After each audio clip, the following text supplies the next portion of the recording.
이 시간 많이 부족하지만 올해 제가 만난 예수님에 대해서 나눠보려고 합니다.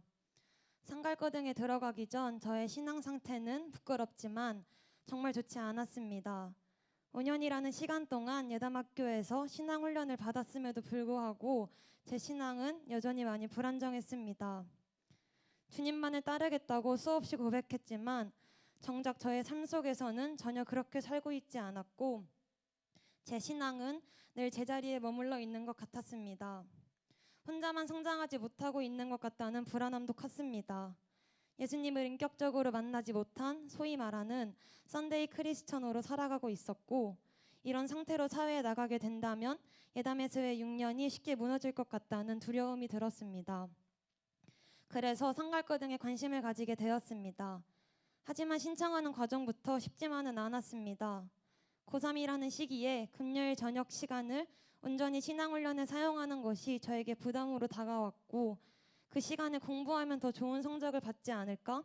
저 시간을 더 효율적으로 사용할 수 있지 않을까? 라는 연약한 마음이 계속 저를 흔들었습니다. 그럼에도 제 마음 깊은 곳에서는 무엇이 더 중요한지 이미 알고 있었고 그렇게 저는 상갈거등에 들어가게 되었습니다.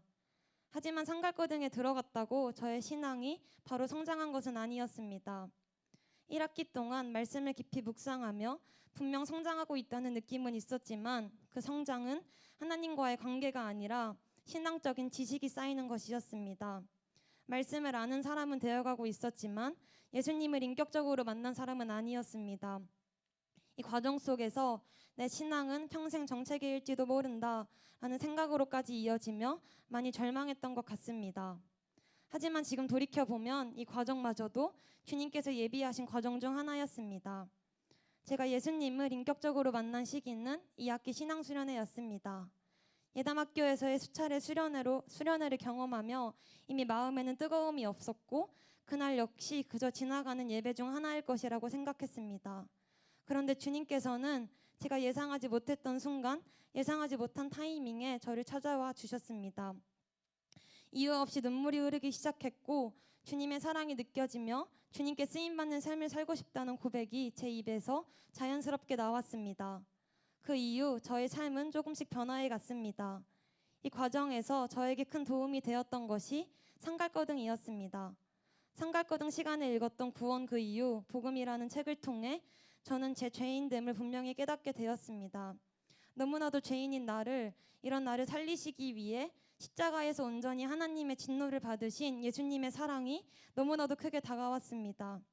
저는 상한 갈 때 꺼져가는 등불이기에 매일매일 죄를 짓고 많은 갈등 속에 휩싸이지만 이런 나마저도 사랑해 주시는 주님을 경험하니 제 안에 기쁨이 넘쳐났고 또 감사가 넘쳐났습니다. 말로 설명할 수 없는 감격이 제 마음을 채웠습니다. 이 변화가 가장 잘 드러났던 순간이 입시의 시간이었습니다. 2학기 상갈거등의 과제 중 육광탈의 상황을 가정해 기도문을 적는 과제가 있었습니다. 이때 적었던 저의 기도문을 짧게 읽어드리겠습니다. 세상 사람들의 눈에는 그저 실패로 여겨질지라도 가장 완전한 길로 인도해 주실 주님의 크신 계획을 온전히 신뢰합니다. 오늘 하루 역시 내가 망쳤지만 주님께서 나를 인도해 주셨기에 감사한 하루입니다. 지난날과 다름없는 똑같은 하루입니다. 현재 상황 때문에 감사를 선택하지 않을 이유가 없습니다. 이번 고난을 통해 주님만을 의지하게 하심에 감사합니다. 나의 실력은 하나님 앞에서 결코 아무것도 아니었음을 깨닫게 하심에 감사합니다. 고난을 통해 성장을 주심에 감사합니다. 주님이 없으면 아무것도 아닌 나임을 경험하게 하심에 감사합니다. 저의 입시는 쉽지만은 않았던 것 같습니다. 당연히 될 거라 생각했던 학교에서 떨어지기도 했고 정말 열심히 준비했던 결과 앞에서 단 한 학교를 제외하고 모든 대학의 불합격 통보를 받았습니다. 인간적인 마음으로는 분명 속상한 상황이었습니다. 하지만 저는 그 순간 무너지지 않는 저 스스로를 발견했습니다. 오히려 감사하고 있는 제 모습을 보게 되었습니다. 두려울 것만 같았던 상황 속에서 두려움보다 편안함으로 나를 향한 하나님의 계획을 온전히 신뢰할 수 있었습니다.